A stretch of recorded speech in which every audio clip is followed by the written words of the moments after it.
예수님께서 마태복음 24장에 보면 마지막 종말의 때에 있어질 일들을 많이 예언을 했습니다. 그 가운데 예수님이 안타까워하시면서 여러 가지 예언을 했어요. 말씀을 직접 하셨는데 이런 말씀입니다. 마지막 때에 인자가 이 땅에 올 때에 종말의 때에, 그전에는 다 잘 믿는 것 같은데 종말의 때에 이 세상에서 이 땅에서 믿는 자를 보겠느냐 예언하셨어요. 믿는 자를 보겠느냐. 이 현대인의 성경에 보면 믿음으로 사는 자를 보겠느냐 그 말이에요. 예수님이 괜히 헛된 소리 하시는 거 아니에요. 예언이니까. 예수님이 이 땅에 오실 때, 세상의 종말이 다가올 때, 예수님 재림할 때가 다 되면 믿음으로 사는 자가 찾기 힘들다. 그러면서 그 앞절에 보시면, 그런데 중요한 건 많은 사람들이 입술로는 주여 주여 한대요. 다 찬송도 잘하고 기도도 잘하고 뭐 입술로는 종교 생활도 잘하고 그 말이죠. 입술로는 주여 주여 하는데 그들의 마음과 행동은 내게서 멀도다. 믿음으로 사는 자가 없다는 거예요. 찾기가 힘들다는 거예요. 그래서 요한계시록 성경 맨 마지막에 보면 이런 말을, 요한복음 3장에 보면 계시록에 그러나 끝까지 믿음을 지키는 자가 복이 있느니라. 아멘. 믿음을 여기서 지킨다는 것도 보면, 그러나 믿음으로 사는 자를 찾아보기가 힘든데, 힘들어. 그런데 끝까지 믿음으로 사는 자, 믿음을 지키는 자가 복이 있느니라. 현세와 내세의 복이에요. 오늘 바울교회 성도들, 저를 비롯해서 우리 모두가 다 이왕이면 복 있는 삶 사시기를 충심으로 원합니다. 그렇게 말씀하셨어요. 같이 볼까요? 믿음으로 산다는 것이 무엇일까? 너무 이렇게 겁내지 마시고 크게 따라 해봐요. 믿음으로 산다는 것이 무엇일까?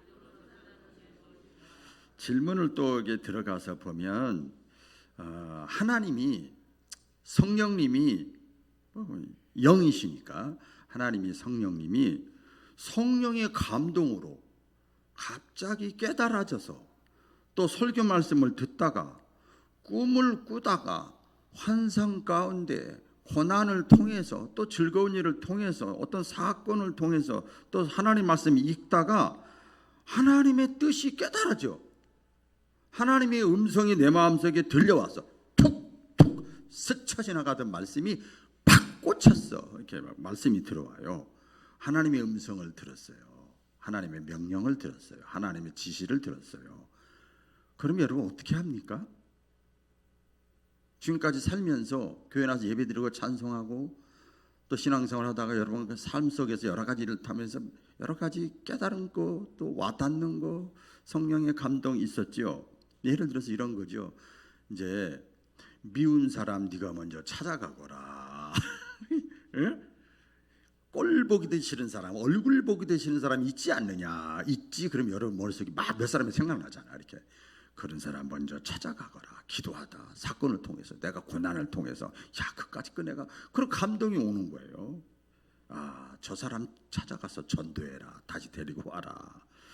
아, 또 이제 어떤 분이 그런 얘기, 야 너 가게 문 닫고 주일날은, 그 다음에 또 뭐 부흥회가 있고 이러면 월차 내라. 연차 휴가를 내서 기도회나 집회에 꼭 참여하거라. 이게 감동이 왔어.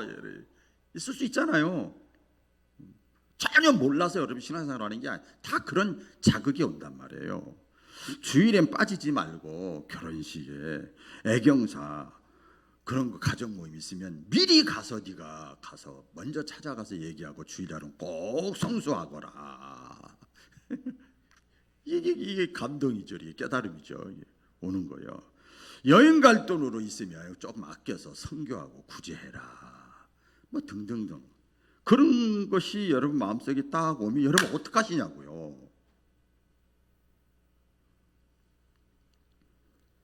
어떡하시냐고요.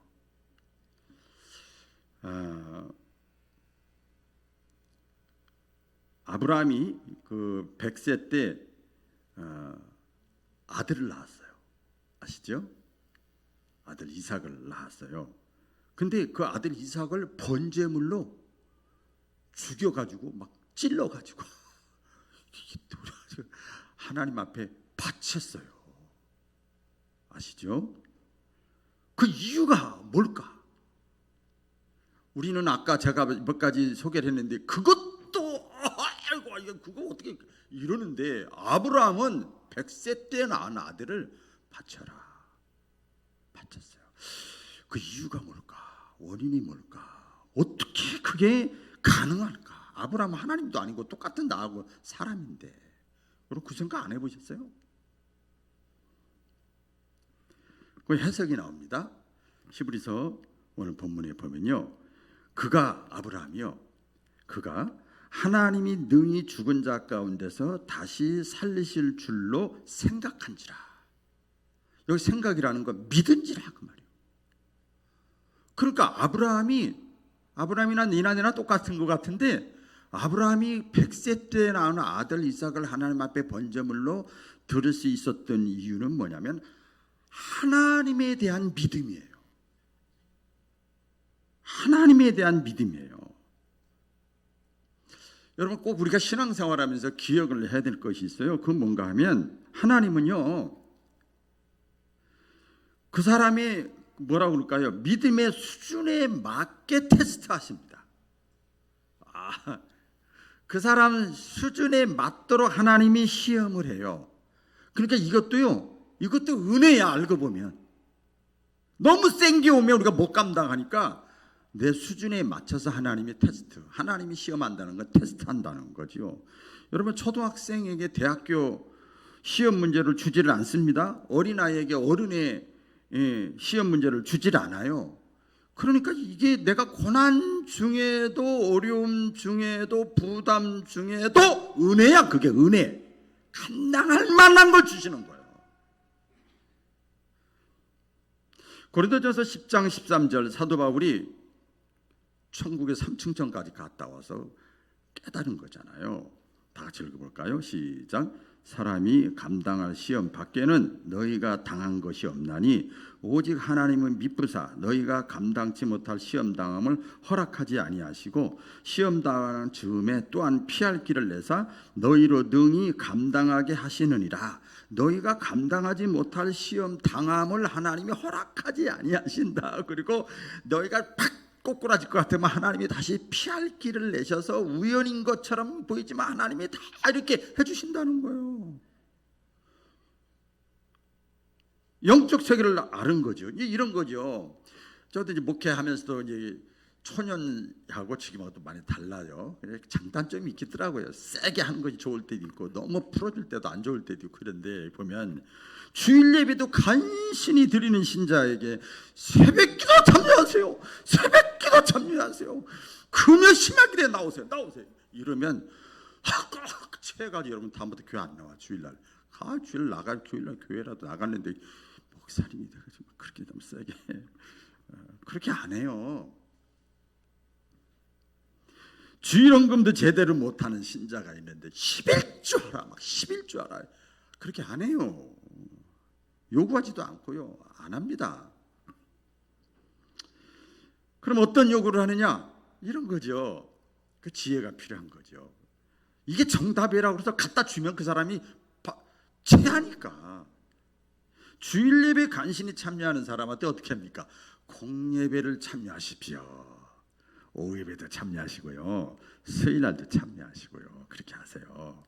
그러면 이제 수요일하고 오후 예배 참여를 하면 그 다음부터 이제 새벽기도 좀 나오시고요. 금요 심야기도 좀 나오셔서요. 은혜를 받아야 됩니다. 종교생활 가지고 안 되잖아요. 요구사항이 다른 거죠. 그러니까 여러분들 제가 이렇게 신앙 목회하면서 나에게 목사님이 뭘 요구하는가 보면 딱 여러분의 믿음 수준이 딱 나와. 더 이상 얘기 안 해요. 주일헌금, 헌금도 마찬가지. 주일헌금도 간신히 아까워서 간신히 하는 신자한테 감사한 것만 거기까지 요구하는 거예요. 감사할 때는 일생을 살다가 1년에 한두 배도 감사할 거 있죠. 감사하세요. 좋은 거 있을 때 그렇게 해요. 그럼 그것까지 드리면 그 다음부터 목적 헌금도 이렇게 드리는 거예요. 목적 여러 가지가 있잖아요. 성경 헌금도 하고 하고 장학금도 하고 이렇게 하십시오. 그리고 11조도 하십시오. 막 이렇게 하는 거지요. 근데 주일헌금인데 못하는 사람한테 여러분 제가 11조 하라고 한 적 있어요? 성경 헌금 개인적으로라도 간접적으로라도 얘기한 적 있어요? 안 해요. 안 해. 절대 못합니다. 그렇기 때문에 하나님은요, 그 어떤 사람에게도 감당하지 못할 시험은 허락하지 않으셔요. 사람마다 믿음의 수준이 다 다르기 때문에. 그런데 중요한 것이 있습니다. 그것도 힘들어. 그것도 힘들어. 그것도 주일 낮에 나오는 것도 힘들어. 오후에 나오는 것도 힘들어. 그렇죠. 이미 나 위에까지 간 사람은 이거 일도 아닌데, 그렇지 않은 사람은 그것도 힘들다고 본인이 느끼는 거죠. 여러분 보면 한편 오늘 본문을 통해서 묵상해 보면요, 하나님의 명령, 하나님의 말씀, 하나님의 성령의 감동은 그 아브라함에게 이렇게 임했는데, 어떻게 했는가, 하나님께서 아브라함에게 딱 말씀을 했죠. 근데 아브라함이요, 호레비가 아니야. 아내가 있었어요. 누구지요? 사라예요. 사라하고 아내하고 은은하지 않았어요. 이야, 참 이랬다가 남자들 다 쫓겨나게 생겼어. 까닥잡다. 은은하지 않았어요. 이건 남편 아내 측면이 아니고 신앙적인 관점에서 봐야 되는데요.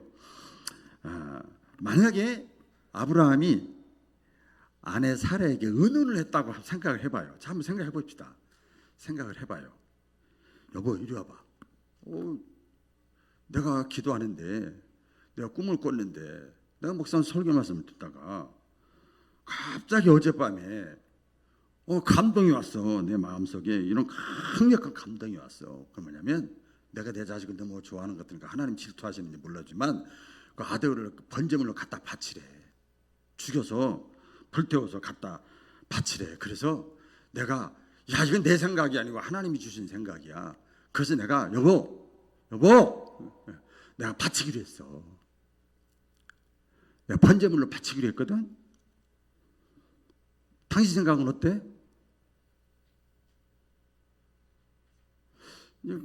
상상을 해보는 거죠. 근데 이 아브라함의 아내 믿음의 수준이 있어요. 그 전에 나와요. 아브라함의 아내 수준인데, 100살 때 자식을 준다고 하나님께서 아브라함에게 말씀하신 것을 사라도 옆에서 들었어요. 근데 아브라함은 그걸 믿었는데, 아내 사라는 이랬어. 웃겨. 할아버지가 아니라 할머니가 아니지. 하나님이 노망 들렸나?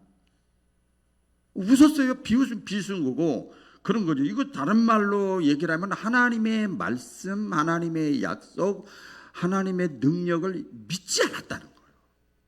그래서 웃었다는 거예요.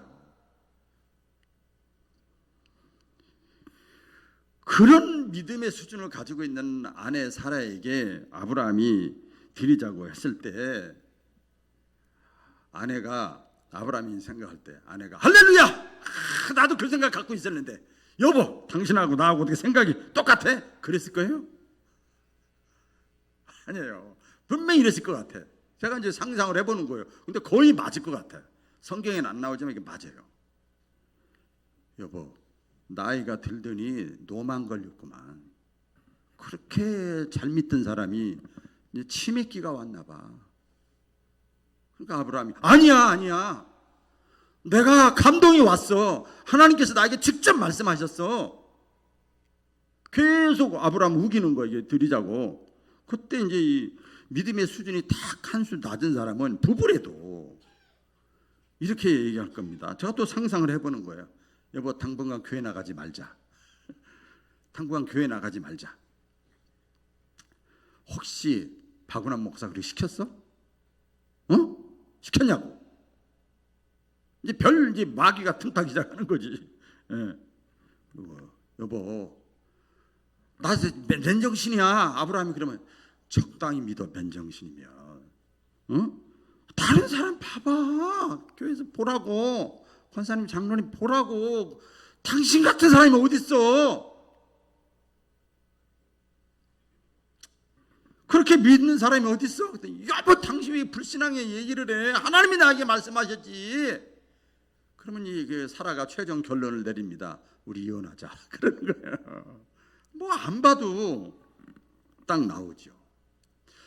이 아브라함이 아내 사라와 의논하지 않고 아들 이삭을 드리는 것에 대해서 이게 관주라고 있어요. 성경에 이렇게 이것이 이해가 잘 안 가면 관주가 있어요. 이렇게 주석같이 거기에 보면 마가복음 10장 39절 29절부터 31절에 보면 예수님이 이런 데에 대해서 말씀하신 것이 있어요. 굉장히 극단적인데 주일 낮에는 좀 어려운 말씀인데 이렇게 말씀했어요. 예수께서 이르시되 내가 진실로 진실로 너희에게 이르노니 나와 복음을 위하여 집이나 형제나 자매나 어머니나 아버지나 자식이나 전토를 벌인 자는 잠깐 거리를 두는 게 아니고 버려. 어떻게 한다고요? 뭐라고 그러죠? 현세에 있어. 예수님이 하신 말씀이에요. 현세에 있어서 집과 형제와 자매와 어머니와 자식과 전토를 100배나 받되. 이게 뭐예요? 축복이야. 그런데 뭘 겸하여 받느냐? 핍박을 겸하여 받고 내세의 영생을 받지 못할 자가 없느니라. 그러면서 말하죠. 그러므로 먼저 된 자로서 나중되고 나중된 자로서 먼저 될 자가 많으니라. 이렇게 보면요, 저분이 이렇게 하면 당연한 것 같은데 이분이 이렇게 안 할 것 같은데 완전히 이 행위를 보면 달라. 그래서 참된 신앙은요, 여기서 결정 나는 거예요. 응? 그러니까 복 받을 신앙이냐 아니냐는 여기서 결정 나는 거예요. 이게 노하우 깨닫기를 바랍니다. 그래서 여러분 이런 거죠. 어떤 가정이나 집 공동체 내에서 이제 가정으로 얘기하면 누가 가정의 자녀 교육을 이끌어 가야 하고 가정의 신앙을 이끌고 나가야 됩니까?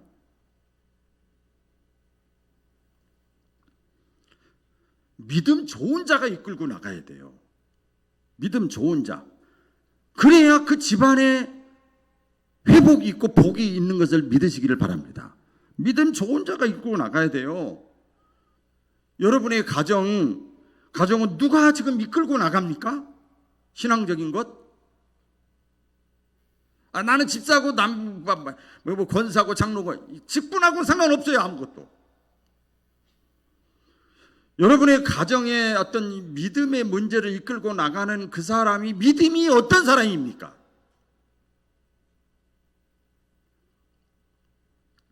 그래서 먼저 믿은 사람의 신앙이 너무나 중요합니다. 이건 우리 교회라는 공동체 내에서도 그렇고요, 구역도 그렇습니다. 기관도 그렇고요, 여러분 가정도 마찬가지입니다.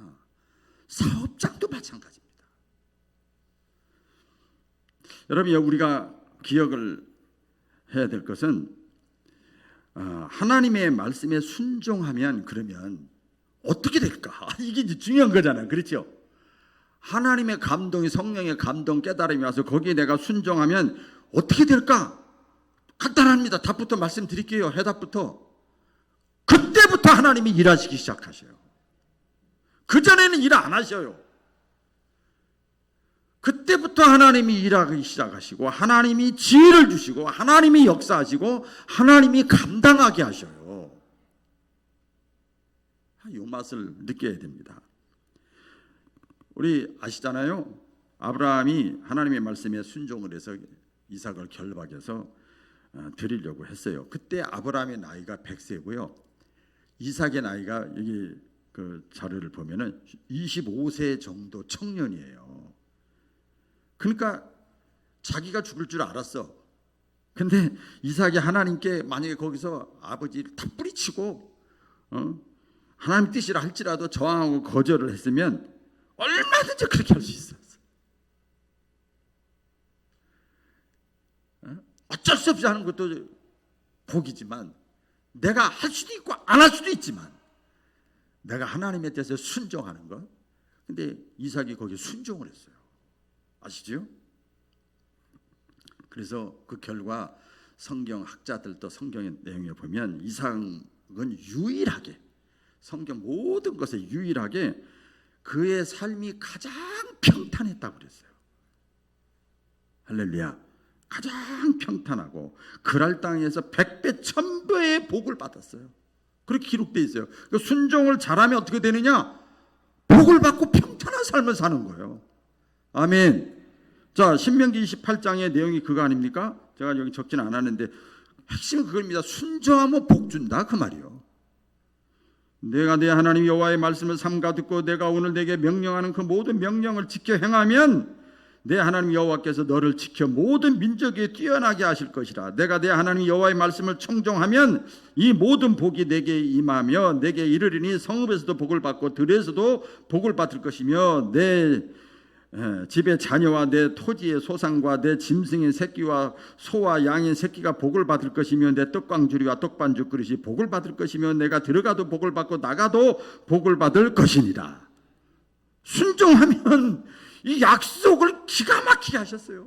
아주 디테일하게 하셨단 말이에요. 그러니까 하나님은요 좋으신 분이에요. 저는 아무리 생각해도 좋으신 분이야. 좋으신 하나님만 10번만 보려도 눈물이 나요. 저는 지금도 그래.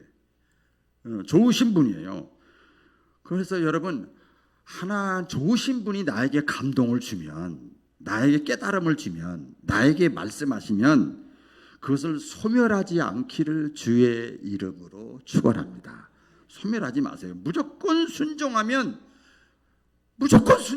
지름길로 인도하시고 합력하여 선을 이루어 나가세요. 구약과 신약의 공동체나 개인을 통해서도 나옵니다만 이스라엘 백성들이 순종하면 열흘이면 갈 가나안 땅을 불순종해가지고 40년 걸렸어. 40년. 응?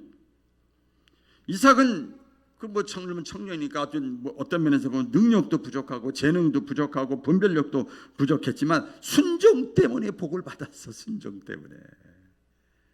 깨닫기를 주의 이름으로 축원합니다. 여기서 중요한 또 교훈이 있는데요. 그건 뭔가 하면 하나님이 일하시는 방법이요. 따라해보세요. 하나님이 일하시는 방법. 자, 오늘은 1대지, 3대지가 아니고 쭉 제가 감동형으로 나누려고 그래요. 하나님이 일하시는 방법이 있는데 이게 뭐냐면 하나님은 보세요. 성경에 보면 재물의 대상자가 누구예요? 이삭이에요. 이삭에게 직접 말씀하지 않고 누구에게 얘기를 했어요? 아버지예요. 아브라함에게 얘기해요. 이삭이 한두 살 먹었으면 이 얘기 안 했다는 건 이해가 가지만 25살이나 먹었단 말이에요. 근데 재물의 대상자인 이삭에게 얘기하지 않고 아버지 다 늙은 아버지한테 대신 얘기를 했어요. 하나님의 음성이 들린 거예요. 그렇습니다. 지금도 마찬가지예요. 하나님이 본인에게 직접 말씀하시지 않고 다양한 루트를 통해서 간접적인 방법을 통해서 하나님은 말씀하십니다. 사건이나 말씀이나 질병이나 세계의 흐름 돌아가는 것이나 꿈이나 고난이나 실패나 자녀나 축복이나 이런 것들을 통해서 하나님께서 말씀하시는 거예요. 깨닫기를 축원합니다.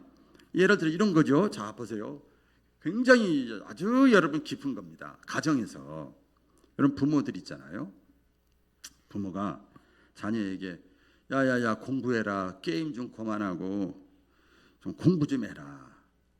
야, 너 친구들 잘 새겨라. 그리고 일찍 자라. 학교 빠지지 말아라.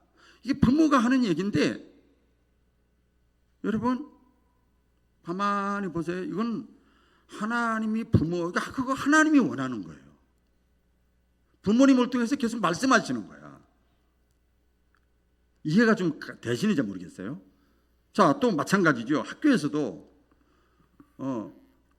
학교 선생님이 졸지 말아라. 예습해갖고 와라. 복습해갖고 와라. 책 좀 읽어라. 숙제해갖고 와라. 질서를 지켜라. 이렇게 싸우지 말아라. 이거 학교 선생님 그 사람 기독교인이냐 아니냐는 아무 상관없어요. 그렇게 말하는 게 그게 하나님의 음성이에요. 지속적으로 들려오는 거예요. 교회에서도 마찬가지잖아요. 안 그렇습니까? 여러분 교회에서도 목사인 저를 통해서 주일 성수해라. 주일날은 딴 데 가지 말아라. 저는 지금까지 안식월 가는 것 빼고는 한 번도 주일을 빠진 적이 없어요. 뭐 당연한 거지. 여러분 당연한 거지. 하나도 안 놀라니까.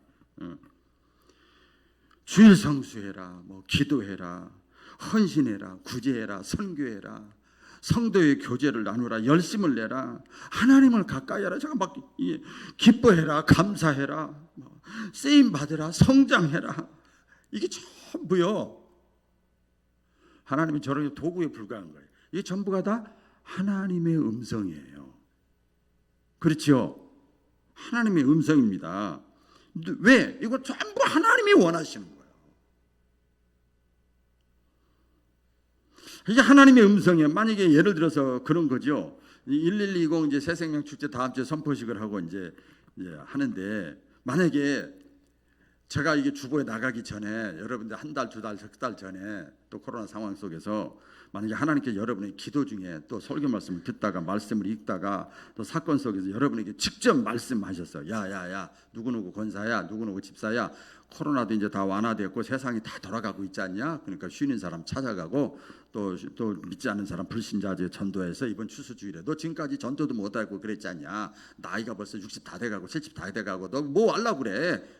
막 그런 게 딱 왔어. 그러면 여러분들 어떻게 하겠어요?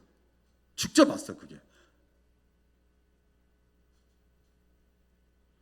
그러면요, 글쎄요, 뭐 여러분이라고 그러면 기분 나쁘니까 아마 사라처럼 웃었을지도 몰라요. 그냥 어떤 믿지 않고 불신하고 소멸했을지도 몰라요. 그러면서 이런 생각이 들지도 몰라요. 왜 나만요? 아니 다른 사람도 있는데 목사님도 아직 그런 얘기 안 했어요. 이거 발표하기 전에 목사님도 그런 얘기 아직 안 하셨는데, 다른 중직자들도 전도 안 하는데 무관심한데 내가 왜 합니까?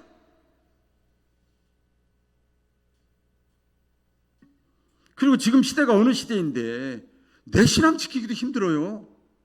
여러분이 직접 말씀하셨으면 그러지 않을까, 그 얘기예요. 그 전도하면요 굉장히 신경 쓰이고 부담돼요. 스트레스 받아요. 이제는 먹고 살만해서요 전도해도 효과가 없어요. 제가 막 적어본 거예요. 이렇게 말해봤자 관심도 안 가질 텐데 안 돼요. 그리고 내가 본이 안 돼서 안 돼요. 전에 나왔지만요 지금 안 나오는데 앞으로 나와도 그 사람 또 가만둘 사람이에요.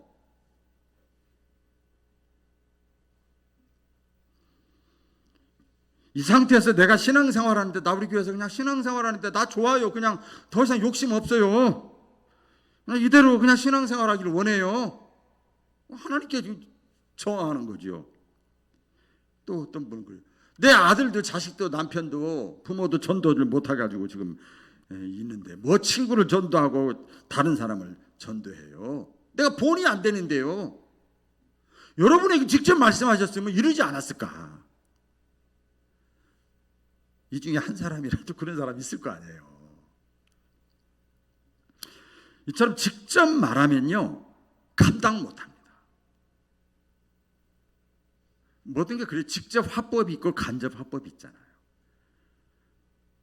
막 직접 해버리면 그 사람은 쓰러지고 넘어지고 그냥 병원에 입원해버리고 교회 떠납니다. 그나마 간접적으로 하니까 그래도 나한테만 한 건 아니겠지. 끝까지 그게 나오는 거예요. 그래서 성령께서 목회자인 저에게 먼저 말씀하신 거예요. 에? 감동을 주신 거예요. 저 이거 할 때 그 여름 7월 달에 이 감동이 왔어요. 우리 부목사한테 미리 얘기해요. 7월 달에 감동이 왔어요. 뭐 계속 그 말씀이 또 그쪽으로 나가게 되고. 근데 저도 여러분 저 하나님이에요, 사람이에요? 물어볼게. 빨리 말해봐요. 사람이요. 저도 사람이야. 저도 여러분하고 뭐 다른 게 별로 없어요. 그런 면에서. 저라고 뭐 핑계가 없고 명분이 없고 빠져나가고 그런 게 없겠어요? 이거 한 번 하면 얼마나 에너지가 많이 나가는데. 그냥 오는 사람 예배만 드리고 보내면 되지. 자, 그래서 저도 이렇게 적어봤습니다. 제가 마음에 왔던 거 그대로 솔직하게 고백할게요. 하나님, 제가 목회 자료가 딱 있거든요. 16년치가 다 있어요. 모든 걸 다 기록하고 있는데 2018년도 코로나 이전에도 시도했지만요, 효과가 없었습니다. 자료가 현수막까지 다 있어요. 그리고 하나님, 죄송합니다. 저 혼자 생각해요. 우리 교회 신자들의 성향을 제가 잘 압니다. 대부분 다 수동적이고 적극적이지 않습니다. 그냥 제가 느낀 거예요. 하나님, 전도에 대한 설교, 행사, 프로그램 해봐도 순종을 안 하는데요. 그리고 또 이런 것도 있었어요. 좀 지혜롭게 하고 있지만은 행사를 제대로 하려면 재정 지출이 어마어마하게 많이 나갑니다. 그런 효과도 별로 없어요. 그건 안 하자니 그렇고. 괜히 신자들에게 이거 못해가지고 죄책감만 줘서 부담만 줘서 그나마 안 나올 수도 있어요. 이거를 시도하기 전에 이런 마음이 드는 거예요. 2018년도처럼 여러분 아마 그때 아셨을 거예요. 당일날인데 신자 2018년도처럼 신자들이 하나도 안 따라주면 또 목회 의욕이 떨어집니다. 또 떨어집니다. 이런 생각이 들었어요. 솔직한 고백이에요. 그럼에도 불구하고 주님이 말씀하시는 거예요. 계속 성경을 읽는데, 기도를 하는데, 이 말씀을 하는데도 계속 거기에 연관되는 거예요. 계속 말씀하시는 거예요. 주님의 뜻이고 주님의 소원이고 주님이 말씀하시니 그러면 제가 다시 한번 순종하겠습니다. 그러고 지금 진행하는 거예요.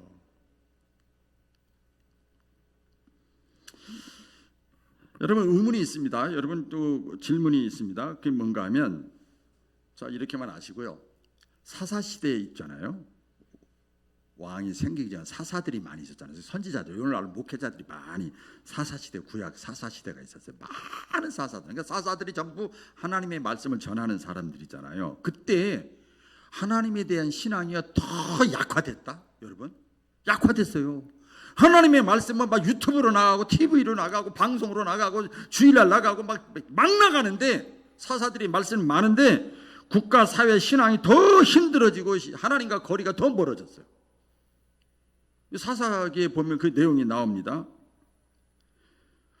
말씀의 홍수 시대에 사는데 더 신앙이 영적 암흑기 들어졌어요. 잘 보세요. 하나님이 가장 싫어하는 사람이 있어요. 누굴까요? 헌금 안 내는 사람? 주일날 빠지는 사람? 아니에요. 교만한 사람이에요. 교만한 사람은 물리친다고 그러잖아요. 하나님이요. 응? 아까도 어떤 분과 잠깐 대화 나누는데 내가 잘 나가고 할 때 이때 교만하면 하나님이 닥치는 거예요. 아멘. 그랬어요 제가. 예? 교만한 게 뭐냐면 신앙생활 가운데 보니까 뭐냐, 내가 어깨에 힘주고 이게 교만이 아니고 이게 교만이더라고요. 사사시대와 똑같아요. 신앙생활 내가 알아서 할게요. 목사님 목회 알아서 하시고 내 신앙생활은 내가 알아서 할게요. 제가 그전에 목회할 때 그런 분들이 많았어요. 그러니까 이걸 뭐라고 그랬죠? 성경에 많은 사람들이, 사사들이 말씀을 그렇게 하나님의 말씀을 막 간접적으로 전하는데도 자기 소견에 좋은 대로 행하니라 그랬어요.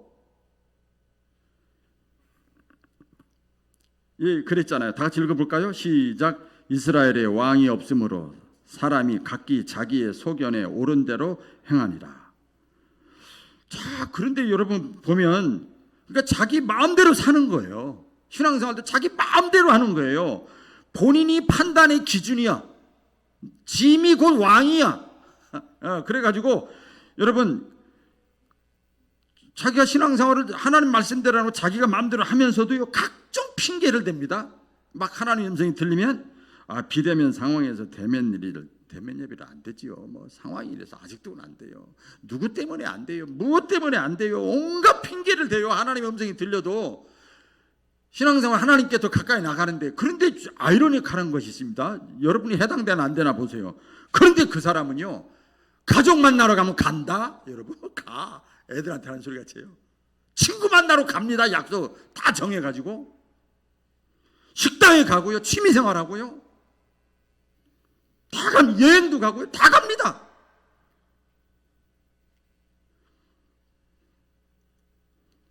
그러니까 하나님이 문제가 아니고 내 신앙이 문제인 거예요. 내 신앙, 환경이 문제가 아니고요. 자기 안에 하나님으로 주인을 삼지 않는 것, 그러니까 하나님을 귀하게 여기지 않고 경외하지 않는 것, 이게 문제예요. 이게 사사들이 그렇게 외쳐도 안 듣는 거예요. 내가 주인이야, 내 마음대로야. 여러분, 이렇게 사는 것은 믿음으로 사는 것이 아닙니다. 특별히 이제 말씀을 정리하면서 보면, 특별히 하나님의 말씀 가운데 영혼 구원과 전도에 대해서 이제 어떻게 하라고 그랬죠? 하나님이 말씀하신 거예요. 저는 그 중에 1년 52주라고 그래봐야 뭐 또 일주일에 몇 번 예배라고 해봐야 다 전할 수 없어요. 하나님이 이렇게 말씀하세요. 이렇게 말씀합니다. 제가 또 적어봤어요. 모이기를 힘쓰라. 때를 얻든지 못 얻든지 복음을 전하라. 강권하여 데려다가 내 집을 채우라. 구하고 찾고 두드리라. 쉬지 말고 기도하라. 내 뜻보다 먼저 하나님의 나라와 의를 구하라. 이 세대를 본받지 말고 하나님이 선하시고 기뻐하신 뜻이 무엇이 분별하며 살라. 하나님을 사랑하고 내 이웃을 내 몸까지 사랑하라. 믿음의 선한 싸움에서 물러서지 말아라. 한 사람은 버림을 당하고 한 사람은 들림을 당한다. 가족을 전도해라. 말씀을 주야로 묵상하고 지키는 자가 되라. 내 힘만 의지하지 말고 하나님이 주시는 힘을 의지해라. 입술로만 주여 주여 하지 말고 하나님의 뜻대로 행하는 자가 되라. 예루살렘과 유대와 사마리아 땅 끝까지 이르러 내 증인이 되라. 이렇게 하나님이 말씀하시는 거예요. 그렇죠? 지금 수천 가지 중에서 몇 가지만 생각나는데 제가 적었어요. 이같이 말씀이 계속 떨어지는 거예요. 도전이 오는 거예요. 부딪히는 거예요. 그게 찔림이 되는 거예요. 그게 부담이 되는 거예요. 거기에 도망가지 않고 핑계대지 않고 무시하지 않고, 그걸 내가 부담되고 힘들고 그렇지만, 환경이 그렇지만 그것을 내가 감당하려고 애쓰고 힘쓰는 것이 믿음으로 사는 거예요. 저나 여러분이나 똑같죠. 그러니까 참된 신앙생활이라고 하는 것은 내 생각이 아니라 하나님의 말씀을 붙잡고, 내 소견이 아니라 내 생각이 아니라 하나님의 말씀 붙잡고, 여러 가지 악조건이 있지만 저도 믿음으로 살려고 애쓰는 것뿐이에요. 지금